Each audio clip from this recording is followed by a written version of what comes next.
A todos y todas, en honor a los puntuales, me han pedido que iniciemos la sesión. Ya van llegando nuestros panelistas, ya nos acompaña el doctor William Camargo de Colombia y está por arribar el secretario de Movilidad de la Ciudad de México.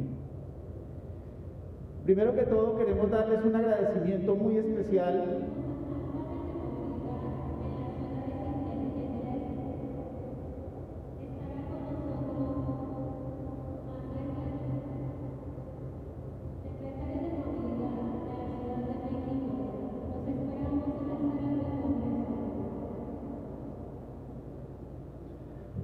darles un agradecimiento por su presencia en este congreso.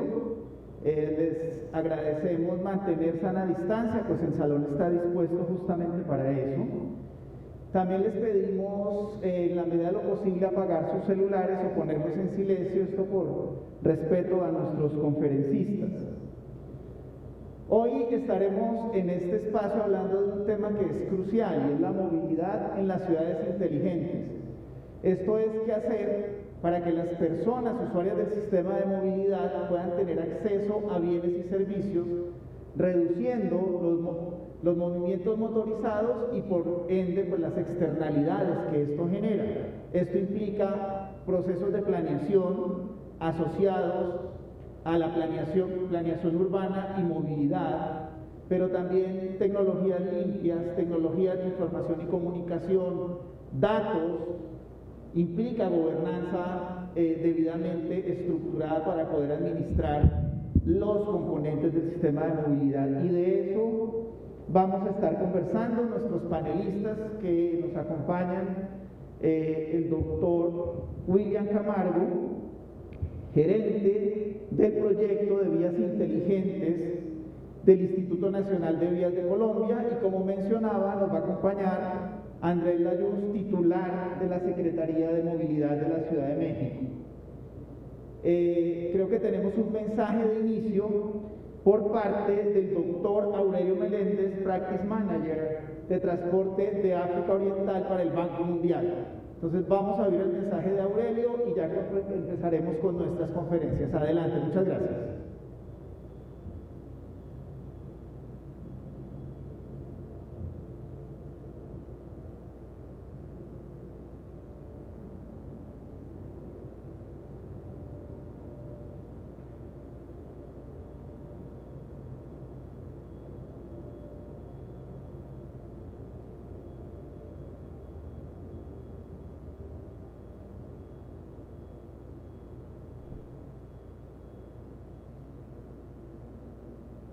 Mientras, solo recordarles, mi nombre es Fernando Páez, yo soy director de Movilidad Urbana del Instituto de Recursos Mundiales, WRI, por sus siglas en inglés, para México y Colombia. Ya está arribando nuestro secretario. Podemos iniciar.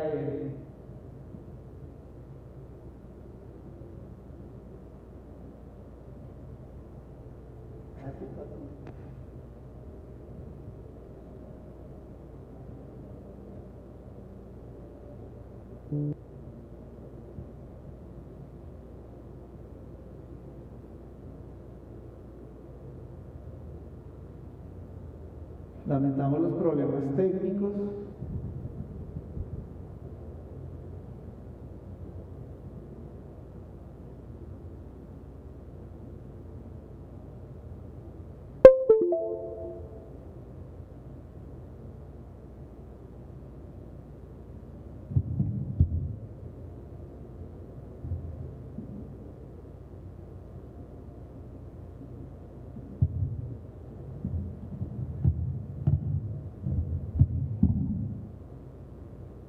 Muy bien, como mencionaba, nos acompañará Andrés Layuz Loaiza, titular de la Secretaría de Movilidad de la Ciudad de México. Andrés es licenciado en Ciencia Política y Relaciones Internacionales por el CIDE, con una maestría en Planeación por el MIT y una maestría en Sociología en Princeton. Candidato a doctor en Princeton y especialista en temas urbanos y de movilidad. También ha participado como activista político en diversas organizaciones y movilizaciones desde la sociedad civil. Por otra parte, bienvenido, Andrés. Por otra parte, el doctor William Camargo Triana, gerente del proyecto de vías inteligentes del Instituto Nacional de Vías de Colombia, es ingeniero en vías y transporte, especialista en transporte, magíster en planeación urbana y regional y se encuentra cursando el primer año de doctorado en gerencia de proyectos en la Universidad Benito Juárez.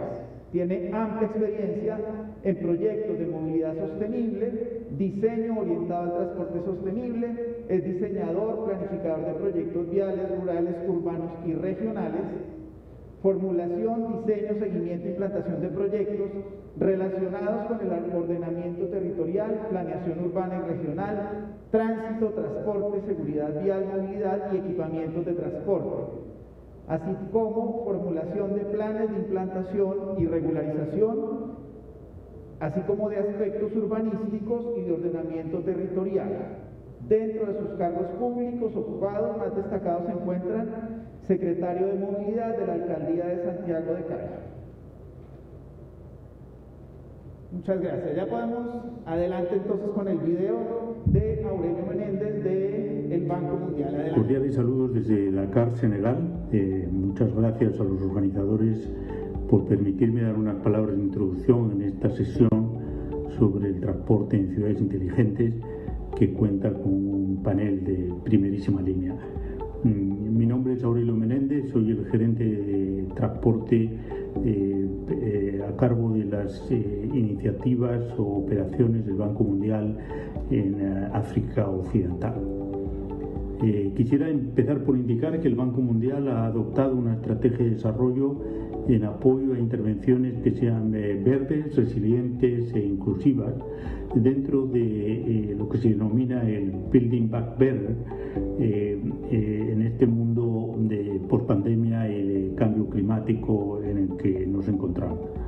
En este contexto y en el de las propuestas de ciudades inteligentes, quisiera resaltar tres dimensiones interrelacionadas que creo son claves para lograr una movilidad sustentable, eficiente y segura. Primero está la dimensión de inclusión, que requiere considerar las necesidades de transporte de todas las personas, particularmente los usuarios vulnerables, e incluidos el 15% como media de personas con discapacidades de diversa índole. En el área subsahariana, por ejemplo, con un porcentaje desproporcionado de personas con desafíos en la accesibilidad y con un porcentaje también desproporcionado de personas que no cuentan con vehículos motorizados, es importante garantizar que los sistemas de transporte incluyan principios de accesibilidad universal y que promuevan las facilidades para los desplazamientos no motorizados. Segundo, la dimensión de seguridad vial y el continuo desafío y responsabilidad que tenemos como profesionales en reducir los riesgos y la gran incidencia de muertes en las carreteras, un aspecto particularmente crítico en la África subsahariana, donde las cifras oscilan alrededor de 25 a 30 muertes por cada 100.000 personas. A pesar del considerable esfuerzo realizado por todas las entidades a nivel global, regional y en cada país, colectivamente no hemos podido lograr los objetivos de la década de acción que acaba de concluir. Y al entrar en la nueva década de acción 2030 es preciso redoblar nuestros esfuerzos y las colaboraciones a todos los niveles, expandiendo los recursos asignados, enfocando las intervenciones en aquellas que sabemos que son más efectivas en reducir los riesgos y coordinando más efectivamente a nivel de cada país y a nivel global las entidades involucradas en este tema clave, tanto desde el sector público como del sector privado. Desde el Banco Mundial estamos comprometidos a través de nuestras operaciones y de Global Research Facility a impulsar estas nuevas intervenciones en esta nueva década que acaba de comenzar. Tercero, la dimensión de la descarbonización y resiliencia. Las nuevas tecnologías, las ciudades inteligentes, nos ofrecen la oportunidad de diseñar sistemas que permitan optimizar la eficiencia de las redes de transporte en todos sus modos y hacerlo de una manera que se reduzcan las emisiones de carbono. En este aspecto es imperativo asegurar una integración efectiva con el desarrollo urbano y la planificación de usos del suelo, buscando marcos institucionales que aglutinen las intervenciones de las diversas entidades con los objetivos de reducir los desplazamientos, incentivar los denominados desarrollos orientados al tránsito o TOD y promover la movilidad activa, con un apoyo real a la movilidad no motorizada y a la inversión en calles seguras y amigables para el peatón. Lo interesante de estas dimensiones es que avanzando en una de ellas también podemos avanzar en las otras. Por ejemplo, mejorar la seguridad vial redunda en una movilidad que es más segura, activa y resiliente y reduce las emisiones. En estas dimensiones, por último, el liderazgo político e institucional es clave para lograr esa visión e intervención de conjunto y de manera colectiva acelerar el objetivo de una movilidad más verde, más segura y más inclusiva. Siento no poder estar presente en las deliberaciones de este importante congreso. Les deseo mucho éxito en las mismas. Muchas gracias. Bueno, pues creo que nos deja Aurelio unos mensajes importantes frente a este tema tan crucial para el funcionamiento de las ciudades, es movilidad verde, resiliente, inclusiva, que garantice accesibilidad universal, que promueva el desarrollo orientado al transporte, que promueva la movilidad activa, que haya uso de tecnologías limpias para reducir las emisiones, pero adicionalmente un tema importantísimo, liderazgo político y coordinación institucional en los diferentes niveles y entre las diferentes instituciones que tienen a su cargo esta gran responsabilidad. Sin más, vamos a dar la palabra al secretario de Movilidad, Andrés Layuz, para que nos comparta su experiencia sobre este tema. Muchas gracias.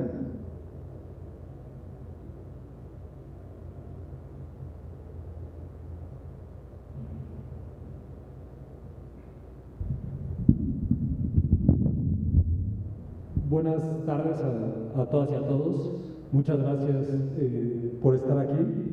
Una disculpa por el atraso.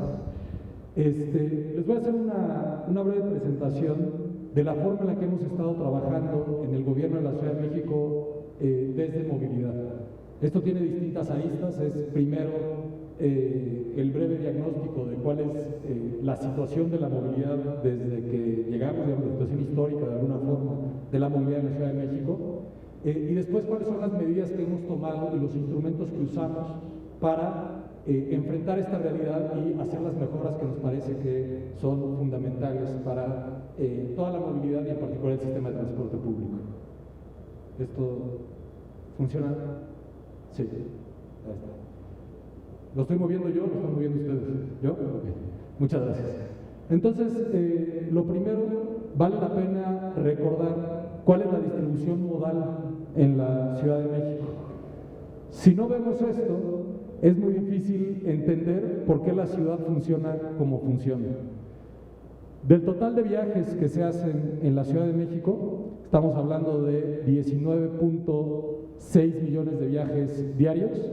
34% se hacen en transporte colectivo de ruta, o lo que llamamos transporte concesionado, 5% en taxi, hasta 2017, que es el impuesto origen-destino, 0.7% en trolebús, 1% en moto, 23% solo caminando, 4% en metrobús, 0.8% en el tren suburbano, 1% en mototaxi o bicitaxi, 22% en automóvil, 2% en autobuses de RTP de la ciudad, 0.6% en tren ligero, 0.9% en transporte escolar o laboral y 22% en metro.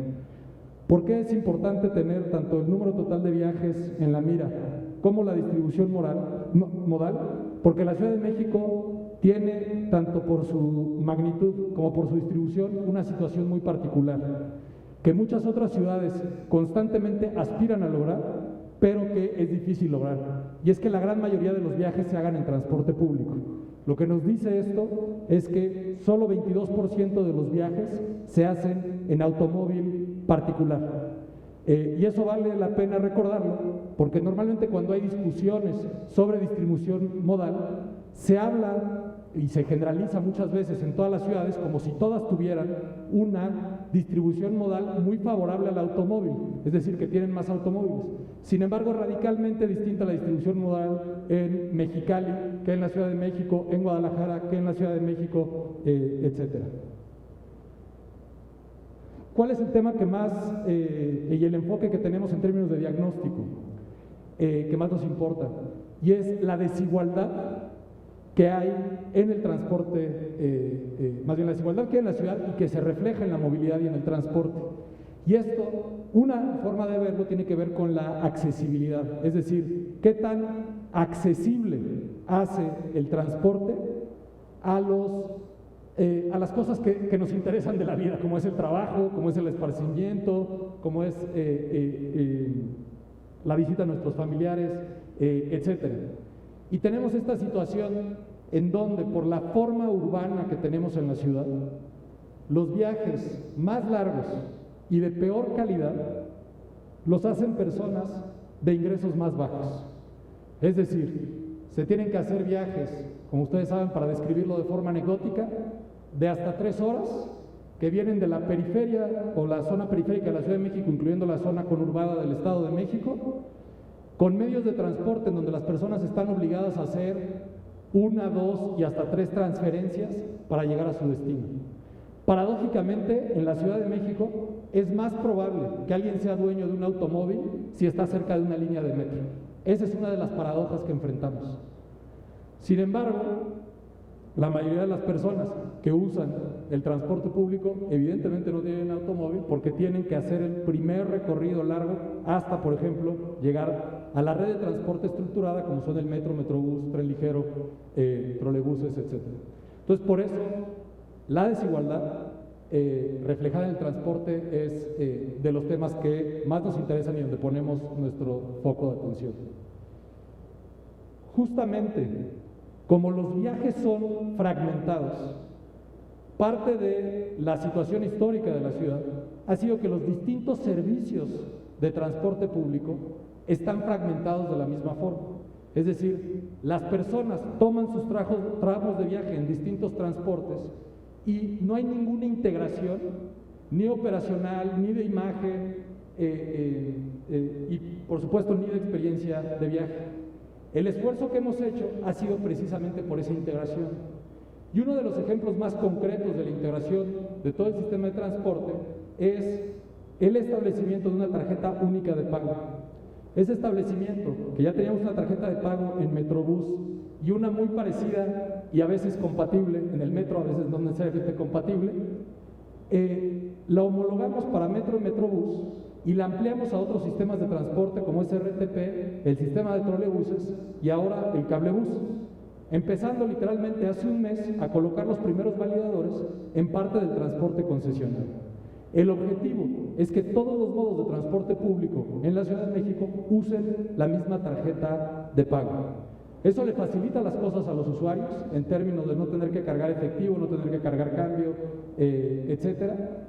Hacia el futuro hace posible poner reglas de tarifa que tengan que ver con el número de transferencias que hacen las personas, que hoy no es posible justamente por la fragmentación, y también cambia la certidumbre en términos de financiamiento para aquellos que son operadores privados, porque se deja de cobrar en mano y todo lo que eso implica en términos de contabilidad y administración. Un ejemplo todavía más, tal vez es muy concreto, y a veces nos dicen es que eso es irrelevante y la verdad es que no lo es para los usuarios. Lo que ven en la extrema derecha es el mapa de movilidad integrada. Desde que se abrió la primera línea del metro, nunca se había actualizado la estructura del mapa del metro. Es decir, el mapa del metro era el mapa del metro y simplemente se le habían agregado líneas. No consideraba las transferencias con Metrobús, con todo y que tenemos 7 líneas de Metrobús. No consideraba ni siquiera la transferencia con el tren ligero, que opera desde que opera el metro, y no consideraba evidentemente las transferencias con los trolebuses. Ese mapa lo que muestra es que los usuarios y la experiencia del usuario debe ser que llegas a la estación, ves el mapa y escoges tu trayecto sin importar en qué modo de transporte vas. Da lo mismo, o debe dar lo mismo si vas en metro o en Metrobús, con tal de que te lleve en el origen, destino y en los tiempos que tú deseas o estás calculando. Estos son los medios de transporte, como les decía, que estamos integrando, y que la integración también se hace en la infraestructura. No solo es la tarjeta, no solo es el mapa y la imagen, porque como pueden ver también hicimos una homologación de toda la imagen de los servicios de transporte, sino por darles un ejemplo, la imagen que ven ahí es del proyecto Indios Verdes, en donde estamos haciendo una reestructuración del CETRAM Indios Verdes precisamente para facilitar y hacer, digamos, con menos fricciones las transferencias entre modos de transporte. En Indios Verdes hoy tenemos la línea 3 del metro, el recorrido de la línea 1 del Metrobús, de la línea 7 de Metrobús, un trayecto de la línea 3 de Metrobús, la línea 1 de Cablebús, llega el Mexibús línea 4, va a llegar el Mexicable línea 2, aparte de todas las rutas, sobre todo Ruta 18 de la Ciudad de México, parte de Ruta 88 y todo lo que viene del Estado de México. El objetivo en términos de infraestructura es que las personas puedan pasar de un modo de transporte a otro de la forma más fácil, segura y rápida posible. También, aunque tenemos ganas de cambiar muchas cosas, extenderlas, etcétera, ha sido clave la mejora de los servicios existentes. Por esa razón, se han comprado autobuses en RTP Euro 6 con 100% accesibles, con entrada baja, que digamos cambiamos el estándar de las adquisiciones que está haciendo de autobuses la ciudad. Compramos por primera vez en 22 años trolebuses nuevos, que son la mayoría de los trolebuses azules que están viendo operar ahorita. Estamos en el proceso de licitación de Ecobici y de ampliación, que era un servicio que tiene 6.500 bicicletas y la idea es llevarlo a más de 9.000. Y al mismo tiempo, en el caso de los trolebuses, estamos ampliando la flota total de trolebuses para llegar a un total de 500 trolebuses de más o menos 130 que estaban operando.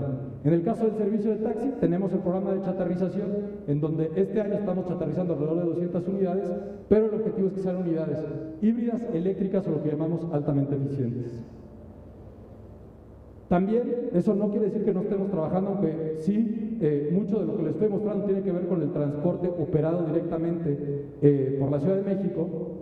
En el caso del transporte concesionado, la figura de hombre camión, digamos que ha existido los últimos 40 años en la Ciudad de México, sabemos que ha ido cambiando, se ha ido cuestionando de varias formas, etc. Una de las cosas que se hizo en el pasado, que fue en términos generales positivas, por supuesto con algunos problemas, fue la conversión del hombre camión a empresa, y se hizo en los lugares donde digamos que era más obvio. ¿Cuáles son los lugares donde era más obvio? Donde tienes corredores troncales que por la gran afluencia que generan hacían relativamente fácil la transición en términos de los costos de operación y de la utilidad para los transportistas. Sin embargo, nosotros hemos cambiado la perspectiva y justamente por las características de desigualdad que tiene la ciudad, nos estamos concentrando en la zona periférica de la ciudad. Estas unidades moradas que ven aquí son unidades que están operando para sustituir a la Ruta 88. Ahora es una empresa que se llama Movilidad de Transporte Turístico, y esta empresa le da servicio a la zona poniente de Cuautepec, en el norte de la ciudad de la Gustavo Amadero. Y en vez de pensarla como un corredor, que es como se suelen pensar estos servicios a partir de la experiencia de Metrobús, está pensado como una cuenca. Es decir, son afluentes que juntan varios servicios y que llegan a los corredores troncales de la ciudad porque acercan a las personas al centro de la Ciudad de México. En el caso de Ruta 88, su conexión más importante es con el metro en el Metro Politécnico. Y bueno, también estamos empezando un programa de sustitución de bicitaxis con bicitaxis de pedaleo asistido. Esto tiene dos frentes: por un lado los bicitaxis que ya eran bicitaxis, pero también los mototaxis que quieren convertirse a bicitaxis justamente por el pedaleo asistido y porque es lo que contempla la ley. En términos de planeación, hemos usado, y esto es relevante en esta conferencia, todos los programas y toda la planeación que hacemos, la hacemos con un énfasis en los datos. No tomamos decisiones si no tenemos los datos. Se hacen para los proyectos de transporte público, se hacen todos los estudios necesarios para conocer realmente la demanda, para conocer cómo se va a satisfacer con el servicio, etcétera. En los casos, por ejemplo, en los temas de seguridad vial, tenemos una base de datos cada vez más robusta de todos los hechos de tránsito y publicamos un informe trimestral de hechos de tránsito, lo cual nos ha permitido, por ejemplo, mover las cámaras y radares de fotocívicas. Cuando entramos a la emergencia sanitaria, las decisiones que tomamos sobre cómo operar transporte en una situación de muy baja demanda se tomaron basados igual en los datos que ya teníamos de operación del sistema de transporte. Nada fue a ojo de buen cubero, sino fue basado en los datos que teníamos y tomando decisiones sobre cuál era lo mejor para las y los usuarios. Esta es simplemente una gráfica para mostrarles que los proyectos que hemos hecho han mejorado el acceso de las personas a lugares de trabajo. En azul está 2018, en anaranjado 2021, y pueden ver específicamente las líneas que tenemos de cablebús, la línea de Metrobús línea 5 que llega a Xochimilco y las extensiones que hay tanto de trolebús como de metrobús en distintos lugares de la ciudad. ¿Qué es lo que podemos ver? Justamente que son más áreas de la ciudad las que en 90 minutos pueden llegar al centro. Eso quiere decir que son más personas las que desde las zonas primordialmente residenciales de la ciudad pueden usar el transporte público para en menos de 90 minutos llegar a las zonas de trabajo en la ciudad, que es el centro de la ciudad. ¿Sí? Y en algunos lugares esto implica una reducción de hasta la mitad del tiempo. Vale la pena que tengan la oportunidad subirse a la línea 1 y línea 2 de cablebús. Es muy impresionante recorridos que se hacen en automóvil en 45 minutos, ver cómo en el cablebús se hace en 6-7 minutos. Y bueno, por supuesto también hemos estado construyendo infraestructura ciclista y peatonal. En el caso de infraestructura ciclista, en los últimos 2 años, 3 años, se han construido casi 200 kilómetros de ciclovías, que es el equivalente a lo que se había construido en los últimos 14 años anteriores, incluyendo, por supuesto, la ciclovía que estamos haciendo en Avenida Insurgentes. Muchas gracias a todas y todos.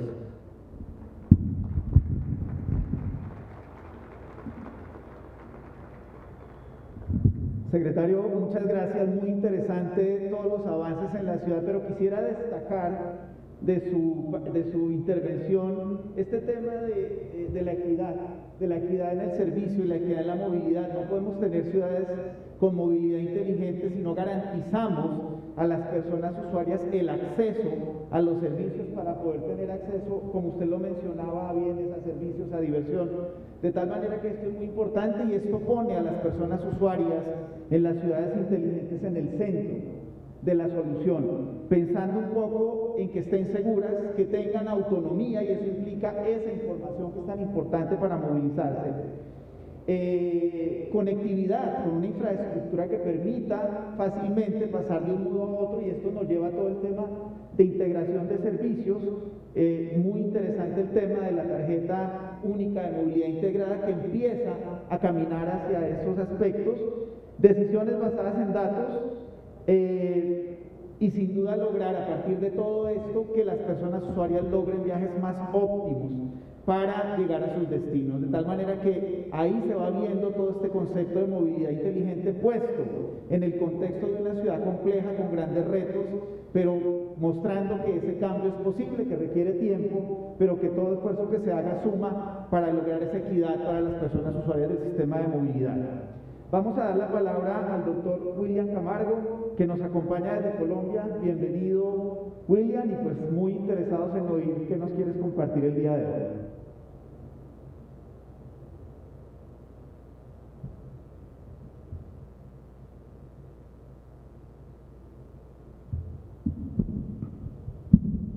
Bueno, buenas tardes a todos. Primero que todo, pues un saludo a nuestro secretario de Movilidad de la Ciudad de México, a Fernando, con quien hacía... Gracias, a Fernando, con quien hacía bastantes años, casi 10 años no nos veíamos. Vino a México a ayudar y apoyar un trabajo de implementación que hoy en día puedo contar después de... Hace 5 años, tal vez 6 años, vine yo a México, y los cambios que evidencio en términos de infraestructura, de oferta bici, de conectividad a transporte público son impresionantes. Yo la verdad debo felicitar el esfuerzo que han venido haciendo en los últimos años por alinearse con paradigmas que indudablemente en el mundo están ganando espacio, y es hacer una movilidad más asequible, más eficiente, más cercana al ciudadano y sin duda que haga nuestras ciudades más amables para el usuario de a pie, para aquel que no tiene la posibilidad de moverse en vehículo particular, y muchas de las veces también para quien llega de otros lugares a visitar nuestras ciudades. En eso creo que Sudamérica ha venido dando pasos importantes, ha venido mostrando al mundo que otros paradigmas son posibles e indudablemente de esa historia tan bonita México da una buena cuenta. Yo la verdad los felicito. Hoy les traigo desde Colombia un cambio de escala, porque lo que queremos presentar acá es un proyecto que desde el Instituto Nacional de Vías, que hace parte del sector transporte, está intentando incorporar algo que nuestro secretario refería, Andrés, de manera muy valiosa. Necesitan cada vez más las ciudades y las entidades y los países en términos de movilidad, datos, información. En la medida que tengamos mejor acceso a lo que está pasando en calle, en carreteras, con el tráfico que se está moviendo, las decisiones que podemos tomar son seguramente mucho más robustas y nos van a permitir una mejor inversión de recursos y garantizar, por un lado, acceso a información, condiciones de equidad para todos los usuarios y, lo más importante, que nuestro depositario final, que es el ciudadano que se mueve en los diferentes modos, tenga información de primera mano. En esa línea queremos compartir con ustedes un proyecto de vías inteligentes, un sistema inteligente de transporte que está desarrollando el INVÍAS y hace parte de un proceso de mayor escala que el Ministerio de Transporte ha venido desarrollando desde hace varios años. Todo este proyecto está enmarcado en los sistemas inteligentes de transporte que está implementando el país y que tiene obviamente una mirada interurbana y también tiene una mirada urbana.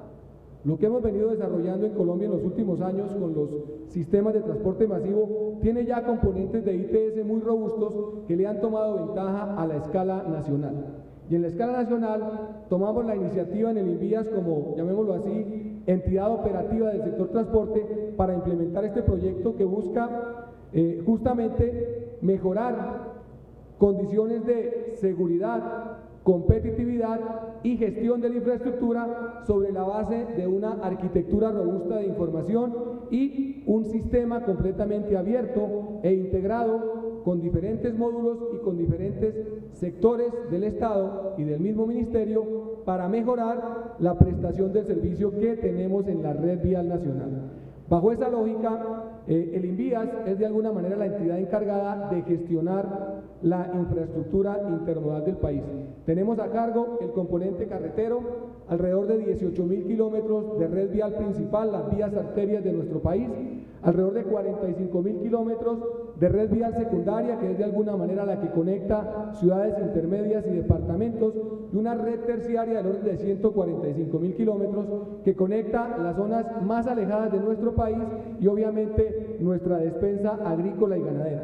Al lado de esa red también administramos una red férrea de alrededor de 3.400 kilómetros que tiene alrededor de 1.700 kilómetros subutilizados, una red fluvial con alrededor de 29.000 kilómetros de red vial navegable y todo el componente portuario, 8 zonas portuarias que maneja el país en este momento.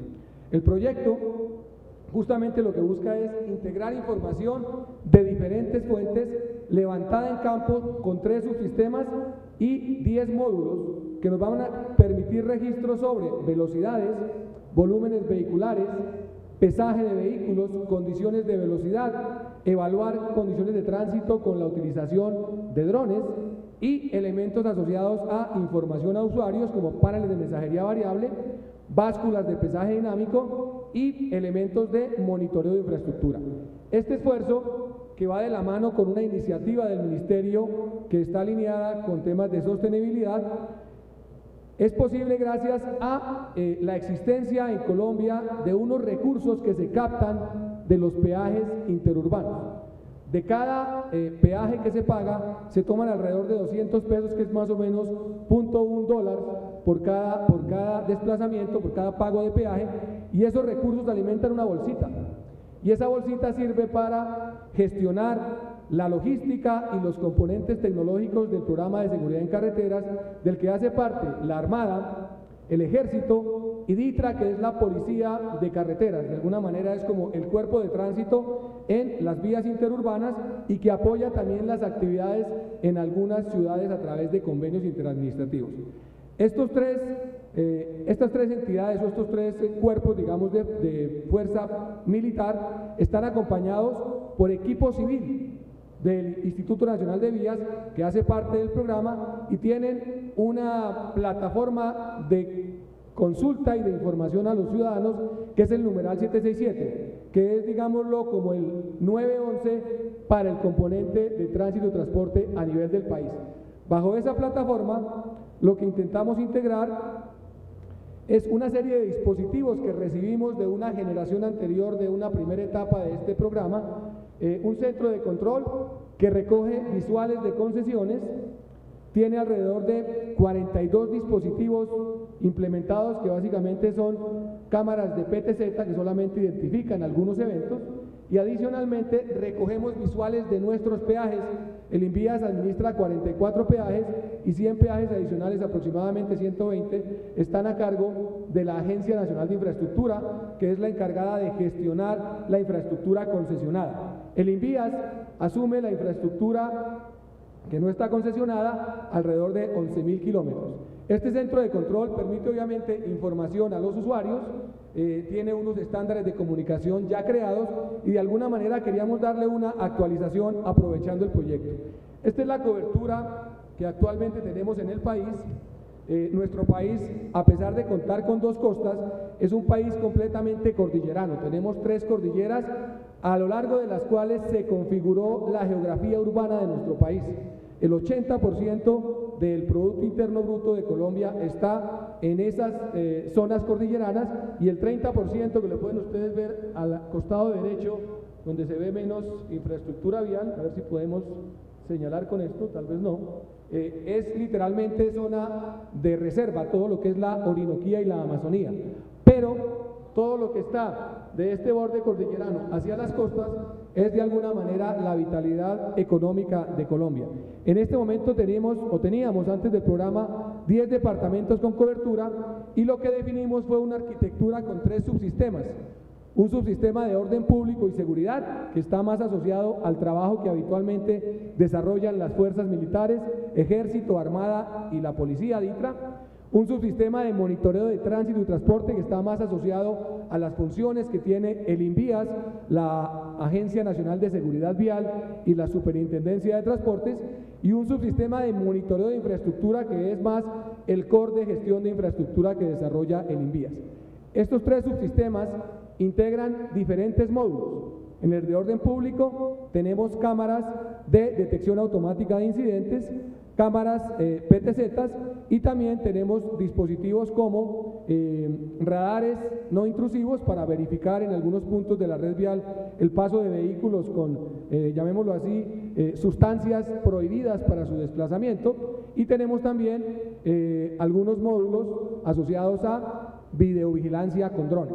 En el de monitoreo de tránsito y transporte tenemos también unas cámaras de conteo fijos, tenemos radares, tenemos también cámaras de PTZ, y adicionamos allí un componente de pesaje dinámico, paneles de mensajería variable, los BMS, y adicionalmente estamos integrando para todos estos módulos y los 3 subsistemas una plataforma de gestión. Ese último módulo, que es el de infraestructura, es de alguna manera el de monitoreo de puntos críticos de la red vial nacional. Nuestra geografía, justamente por esa condición cordillerana, tiene problemas de estabilidad de su infraestructura, y en algunos casos hemos tenido problemas de conectividad por fallas en la infraestructura vial, por problemas de deslizamientos, por problemas en algunos casos de inundaciones y afectaciones de taludes de vías existentes, que pueden dejar conectadas durante semanas importantes zonas de la red vial nacional que conectan, por ser despensas agrícolas, los centros urbanos. En la medida que podamos monitorear esos puntos, podemos anticiparnos a esos eventos y garantizar algo fundamental, que es la conectividad, la accesibilidad y sobre todo la seguridad alimentaria de estas zonas, y obviamente la garantía del acceso muy rápido de fuerzas de orden público.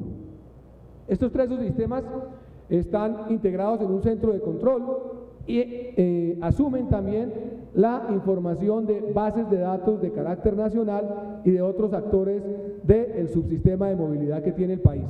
Estamos vinculados obviamente con Policía, con el Instituto Geográfico Agustín Codazzi, con el IDEAM, que es de alguna manera el encargado de todo el tema hidrometeorológico del país, y también con sistemas de atención de emergencias para prevenir riesgos en la operación de nuestra red vial. Estos módulos, que aquí los detallamos, básicamente nos van a permitir pasar de 43 dispositivos que actualmente estamos administrando a tener alrededor de 350 dispositivos en esta primera etapa. En este momento ya hemos instalado alrededor de 110 dispositivos de esta primera generación. Esperamos en el primer semestre del próximo año tener implementados los 250 dispositivos adicionales y en esa medida integrar ya el ejercicio de una plataforma de gestión mucho más robusta que va a capturar datos en tiempo real y va a generar conocimiento e información de la forma como se están moviendo en nuestra red vial nacional los diferentes usuarios. En una perspectiva de mediano plazo esperamos generar procesos de analítica predictiva para con esta información que empieza a construir un corpus de conocimiento interesante como ya lo tiene Ciudad de México y otras ciudades que han desarrollado procesos de inteligencia artificial, poder trabajar con datos para la red vial nacional. En la práctica, la red que administra el INVIAS, estos 17.000 kilómetros, son el sistema arterial del país. Toda la información que podamos recabar de allí nos va a permitir anticiparnos a situaciones de riesgo y garantizar una eficiencia en el uso de esa infraestructura, mejores condiciones de seguridad vial y lo más importante, en un país como Colombia, que al igual que México tiene problemas de orden público, una atención oportuna de los eventos que se presentan en la red vial nacional en zonas alejadas de los sectores urbanos.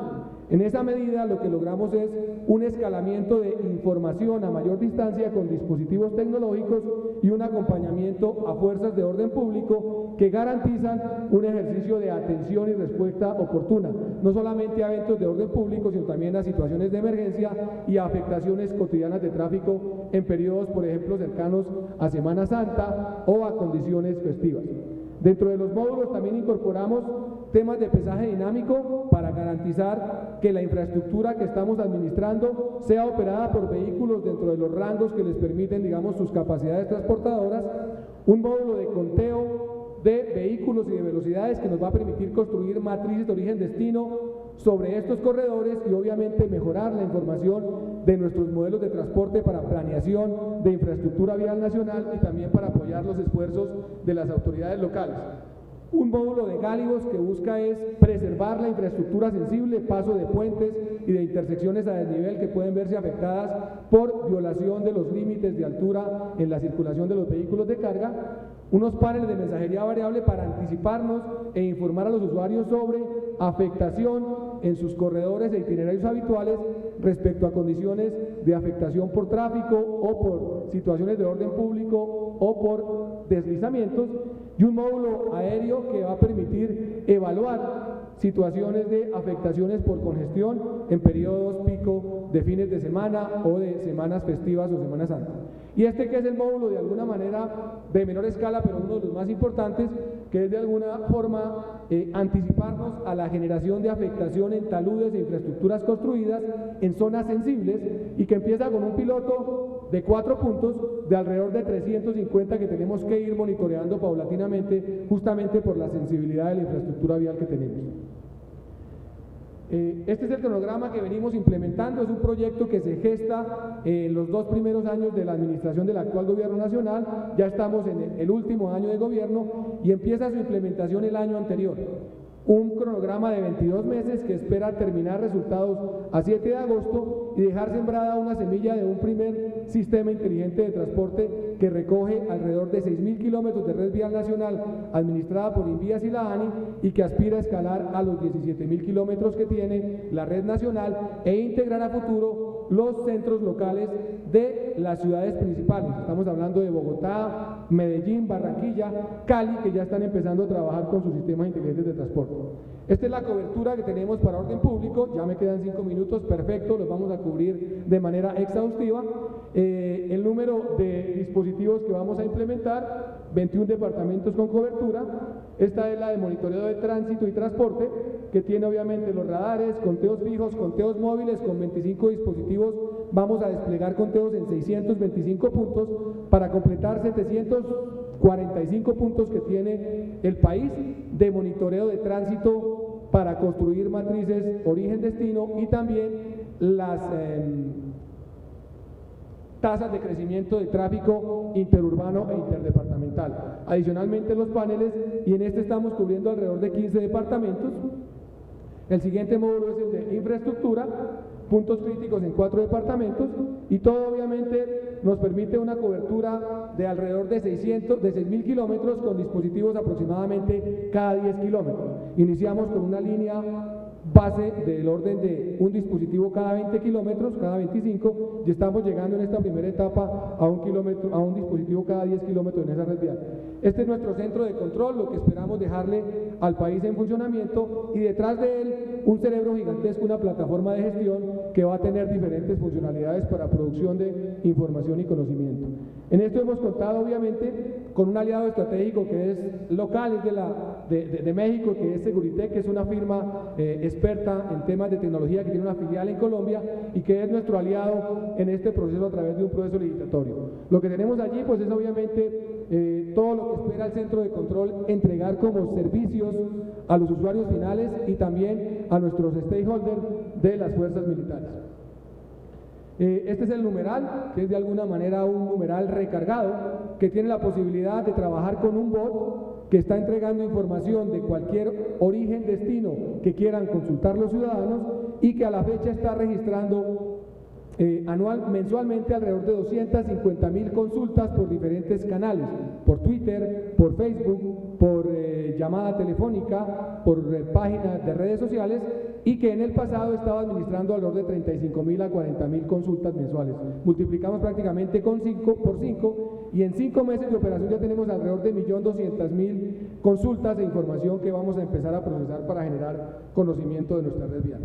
Este es, digamos, en el balance lo que estamos desarrollando. Este es un avance de lo que ya tenemos de plataforma de gestión que espera estar en funcionamiento en los 3 primeros meses del próximo año, y que ya va a entregar unos resultados mucho más robustos con la información que estamos produciendo. Aquí están algunos ejemplos, y ya con esto estaríamos mostrando los primeros avances de mapas de calor e información que dispondremos tanto en la página web como en los reportes diarios que estamos generando por redes sociales. Con esto esperamos dejar un paso importante en términos de sistematización de conocimiento y de información de nuestra red vial nacional, y contribuir con temas de sostenibilidad y de información a los ciudadanos desde el Instituto Nacional de Vías. Muchas gracias. Colombia, pionera en la modernización carretera en América Latina. El Instituto Nacional de Vías, Invías, Autoridad de Infraestructura Carretera en Colombia, adelanta la modernización del país con la generación de infraestructuras sostenibles y resilientes que apoyen el desarrollo económico y el bienestar de los colombianos. En esta línea se encuentra el proyecto Vías Inteligentes ITS BITS, considerado uno de los despliegues tecnológicos más grandes y retadores en América Latina. Su objetivo es contar con mejor información sobre los vehículos que transitan por la red vial nacional y el estado real de la infraestructura para mejorar la capacidad de respuesta. Este proyecto cubrirá 6.000 kilómetros de la red vial primaria, incluido el túnel de la línea, que con 8,6 kilómetros de longitud es el más largo de la región. Con la instalación de cerca de 350 puntos de monitoreo a lo largo del país, se captura información en tiempo real que es concentrada en un moderno centro de control y monitoreo vial ubicado en la planta central del instituto. Este centro cuenta con una plataforma de gestión que correlaciona dicha información con otras bases de datos gubernamentales para poder realizar análisis predictivos y proactivos frente a la operación de los corredores viales concesionados y no concesionados. Este gran desarrollo tecnológico se articula con el Programa de Seguridad de Carreteras Nacionales, que tiene una reacción inmediata frente a posibles incidentes que se puedan dar en torno al tránsito y al transporte en temas de planeación, movilidad y seguridad vial. Con la puesta en marcha de esta iniciativa, Colombia, a través del INVÍAS, presenta esta transformación donde la información juega un papel clave para mejorar la conectividad de las distintas regiones e impactar las condiciones de vida de las comunidades, construyendo un país con infraestructura acorde a las necesidades de su gente.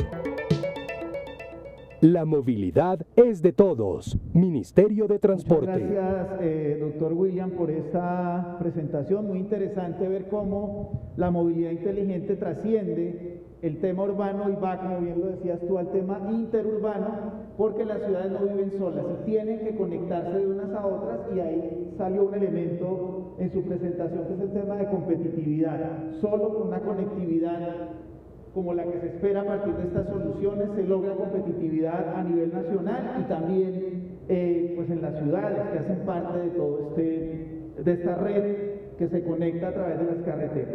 Quisiera destacar nuevamente el tema de data y tecnología como un elemento fundamental para la toma de decisiones, pero siempre enfocado adicionalmente en dos elementos que quiero destacar: la seguridad vial y la seguridad pública de los usuarios, de las personas usuarias del sistema, pero adicionalmente interacción con quienes son personas usuarias del sistema a través del número que permite esa conversación de manera permanente. Yo creo que estos son avances importantes y hacia donde tiene que ir este concepto de movilidad inteligente, que ya vimos que trasciende un poco el tema de ciudades y se vuelve un tema que permite la conectividad entre las mismas.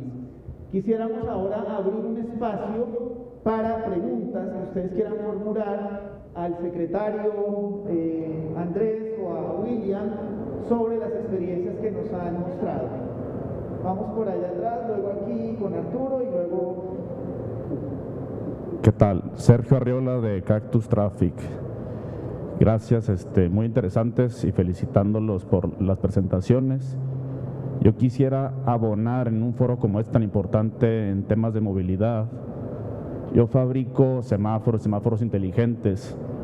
Entonces, el tema en México como país, no hay un organismo que regule los controladores de los semáforos, como en Estados Unidos, ¿verdad? Que la autoridad pone las reglas bien claras, cómo se deben fabricar los gabinetes, para que nosotros fabricantes nos adaptemos a una norma y para que esté el piso parejo para todos los demás proveedores, ¿verdad? Ya nada más se cambiaría lo que es el controlador en este sentido, aprovechando que pues, la iniciativa privada con las asociaciones civiles como la NACEVI pueden abonar para la ley de seguridad vial que están a punto de sacar, agregar un anexo para empezar a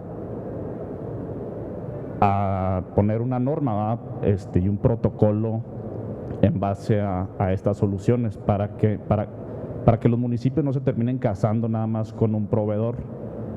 Ese es nada más quería abonar con ese tema. Muchas gracias. ¿Algún comentario? Vamos a oír al secretario, vamos luego con Arturo y luego acá. El comentario es interesante y la verdad es que en el tema de semáforos directamente la Secretaría de Movilidad no es quien los administra, es la Dirección General de Ingeniería de Tránsito de la Secretaría de Seguridad Ciudadana. Pensando que sea a nivel nacional lo que propones, habría que revisar más bien la creación de una NOM, probablemente, pero el argumento creo que es importante porque nosotros hicimos algo parecido con lo de la tarjeta de movilidad. Cuando nosotros llegamos, lo que les decía es, había una tarjeta de movilidad que funcionaba en el metro, que a veces funcionaba en Metrobús y viceversa. Y digo a veces, porque aunque el estándar tecnológico era el mismo, en realidad las características detalladas de la tarjeta, de los validadores y de la estructura de datos que se produce en la interacción entre tarjeta y validadores, no estaba homologado. Y efectivamente, la ciudad estaba casada con un productor de tarjetas, sobre todo Metrobús con un productor de tarjetas, el metro con otro y distintos proveedores de validadores. Lo que hicimos nosotros fue primero tener un cuerpo técnico que le entendiera muy bien a la tecnología y producir las reglas que homologaran todo lo que iba a comprar la ciudad en términos del sistema de peaje. ¿Qué nos permitió hacer eso? Licitar una y otra vez e ir bajando el precio, justamente estableciendo un piso parejo. En cosas que son de alta sofisticación tecnológica, el piso parejo se establece en los anexos técnicos. Entonces eso es absolutamente fundamental, pero sí es un trabajo que, por desgracia, muchas veces la autoridad lo que dice es, pues que el proveedor me diga cuál es el anexo técnico. Y entonces lo que nosotros lo hicimos al revés es, vamos a definir el anexo técnico y a ver quién lo puede cumplir, ¿no? Entonces creo que por ahí va el comentario. Gracias.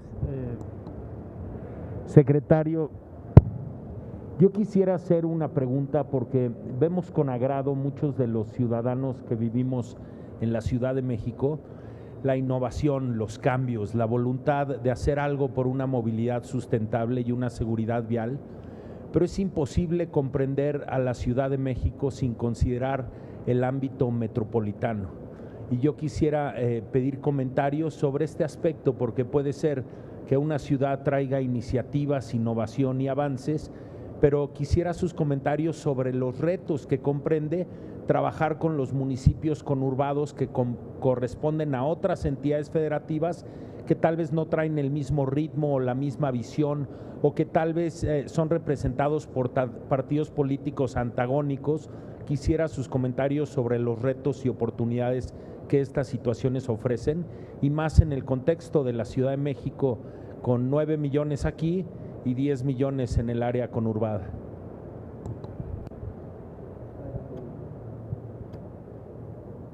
Sonido. Creo que me va mejor por acá. ¿Ahí me escuchan? Sí. Digamos que parte del ejercicio de configuración parte del reto de configurar espacios metropolitanos tiene que ver con la metrópoli formal y la metrópoli funcional. Históricamente nuestras grandes ciudades empiezan a generar una zona de influencia que obviamente relaciona inicialmente servicios de vivienda en la periferia y servicios de empleo en la ciudad principal. Y esa funcionalidad que paulatinamente va generando intercambios, pues tensiona un poco ese espacio metropolitano, que si no tiene un marco regulatorio para darle justamente la formalidad, empieza a generar tensiones que las viven básicamente los ciudadanos. En Colombia llevamos un proceso bastante extenso de construcción de reglas para la metropolización. A pesar que desde 1991 la Constitución estableció la obligatoriedad de construir espacios metropolitanos, duramos casi 20 años para tener una ley orgánica. Y Bogotá, que es de alguna manera la ciudad principal, tiene relaciones funcionales con municipios vecinos que datan de hace 20, 30 y 40 años y todavía no logra cerrar un espacio metropolitano. En esta administración se está logrando un avance importante con una atención muy fuerte para generar un acuerdo de carácter político y administrativo para gestionar temas básicos: la movilidad, la seguridad alimentaria, el tema de impuestos, que es un tema clave para el equilibrio, digamos, entre la ciudad principal y las áreas metropolitanas, y el tema del agua. Entonces, parte un poco de la construcción de estos acuerdos viene de que exista norma nacional que vincule incentivos para que las áreas metropolitanas se encuentren, establezcan acuerdos, pero eso tiene unas tensiones importantes y adicionalmente unas diferencias, llamémoslo así, en madurez técnica.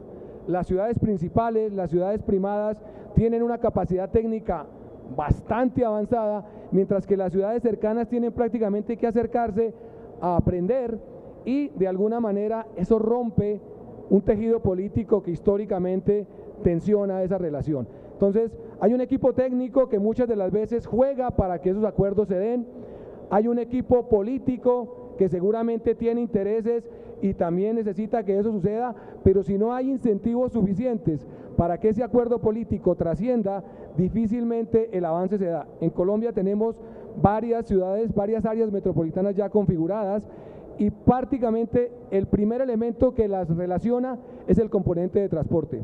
Una autoridad única que permita, a través de lo que está haciendo ya Ciudad de México, de una tarjeta integrada, de extender ciertos servicios, de empezar a vincular esas municipalidades cercanas a la integración tarifaria y a la integración operativa, marcan un primer paso importante, y ya el resto es un proceso de legitimidad política que indudablemente se construye con paciencia y con tiempo. Las áreas metropolitanas tienen un proceso de maduración tardío, 20, 25, 30 años, y las áreas regionales mucho más, pero el camino es por allí. Las alianzas son las que indudablemente fortalecen los territorios. Yo voy a tratar de dar una respuesta que, para el caso de los que conocemos la Ciudad de México y la área metropolitana, no necesariamente es la respuesta más obvia. A mí, siendo funcionario público en la ciudad, se me acercan otros funcionarios públicos, exfuncionarios públicos, funcionarios de otras entidades, y me dicen: lo que hay que hacer es que hay que hacer una sola autoridad de transporte y ya con eso resolvemos el problema. Y yo soy un escéptico de eso, incluso si gobernara el mismo partido, todo. Porque hay dos temas estructurales que hay que reconocer primero para ver cómo se atienden y que han tenido en algún momento en el tiempo sí una solución, pero es la solución más difícil. El problema estructural, el primero es el siguiente. El subsidio al transporte público en la Ciudad de México es altísimo, altísimo. Cuesta 5 pesos el metro. Probablemente en pocas ciudades se ve algo tan barato. Los autobuses de RTP cuestan 2 pesos. 2 pesos en dólares, que son 10 centavos de dólar, ¿no?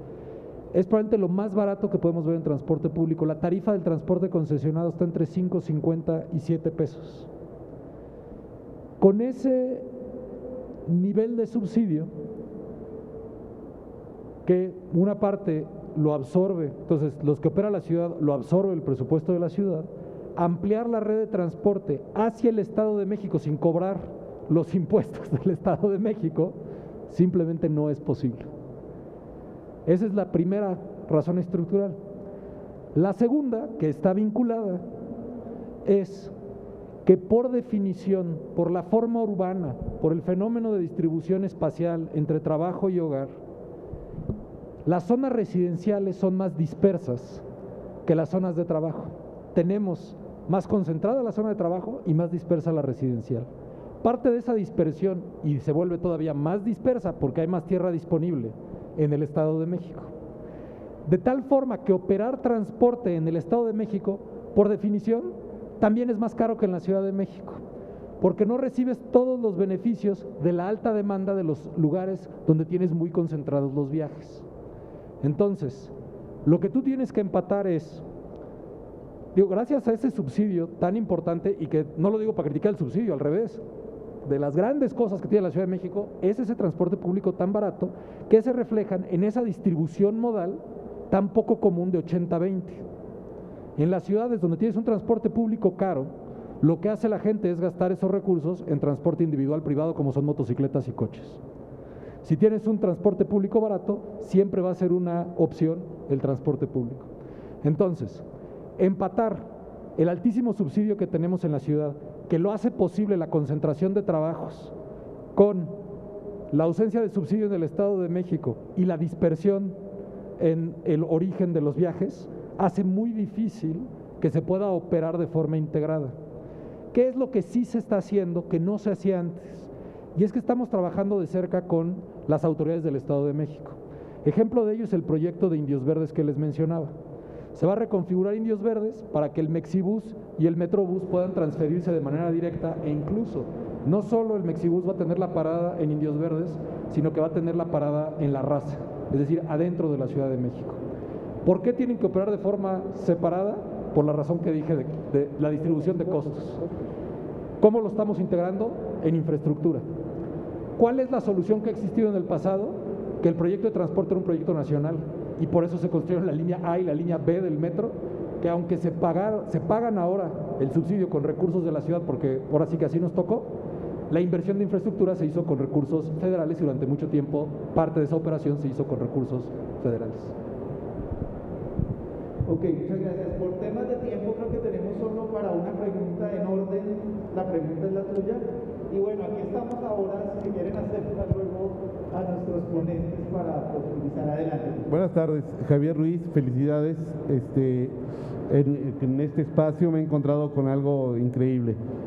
Represento la asociación de a la Alianza de Taxistas y de Plataformas. Felicidades, porque el programa de movilidad integrada lo he leído con mucha atención. A mí me sorprendió muchísimo. Fue publicado en el 2019, si no más me equivoco. Sin embargo, nos encontramos con el tema que la movilidad integrada está creada para el viaje masivo. El 90% del programa de la movilidad integrada está hecho para viaje masivo. Y es muy buen proyecto y muy ambicioso. Sin embargo, el taxi y el problema que tenemos con el auto ha sido desplazado por este tema. Mi pregunta es, lo primero que nosotros estamos luchando es por el medio ambiente. En el medio ambiente nos encontramos que el automóvil es uno de los peores contaminantes. Y hemos encontrado que no podemos hacer los cambios de conversiones a gas natural en taxis y no nos son tomados en cuenta con la ley que lo marca, para que sea un impacto inmediato y posteriormente trabajemos con el carro híbrido y con el eléctrico. Pero ahorita la ciudad necesita bajar ese gas contaminante y el principal objetivo de nosotros ahorita es hacerlo con el gas natural. ¿Por qué no se ha permitido eso y estar dentro de la movilidad integrada?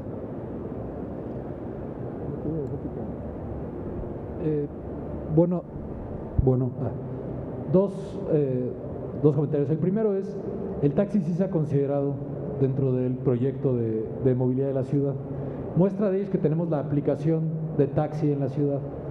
Y tan se ha considerado como parte de movilidad integrada que hay, yo te diría que 3 formas de transporte que normalmente no son vistas como parte del transporte, digamos, del servicio público de transporte, sino simplemente como individual o privado, que son las bicicletas, el taxi y bicitaxis diagonal mototaxis. ¿Por qué desde nuestro punto de vista son parte del sistema masivo?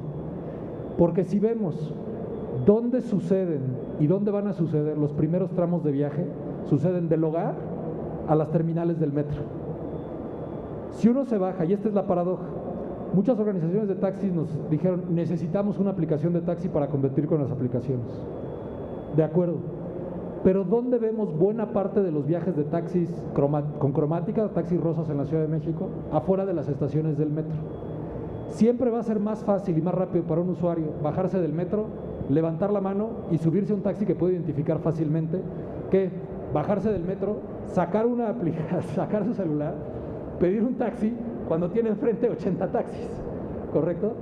¿Qué es lo que hace la aplicación aparte de poder pedir taxis? En realidad puedes revisar la placa del taxi, ver que todo esté en orden y como usuario subirte con la seguridad de que puedes compartir tu recorrido, puedes apretar el botón para una emergencia, etcétera. Y eso lo pensamos sabiendo que una proporción muy grande de usuarios de taxi son usuarios de transporte público. Pasa lo mismo con bicicleta o bicitaxi en términos de cuál es el tramo de viaje que se hace en interconexión. En el caso específico de la tecnología de gas natural, sí se permiten hacer las conversiones. Hay muchísimos taxis registrados con gas natural. Sin embargo, el programa de chatarrización en este momento tiene que ver con los vehículos de cómo salen de fábrica. No hay vehículos que salgan de fábrica con gas. Los que salen de fábrica salen o altamente eficientes con gasolina o híbridos o eléctricos. Y nosotros lo que estamos haciendo es un subsidio para vehículos de 10 años o más, chatarrizarlos y sustituirlos por vehículos nuevos. Por esa razón no es parte del programa de chatarrización.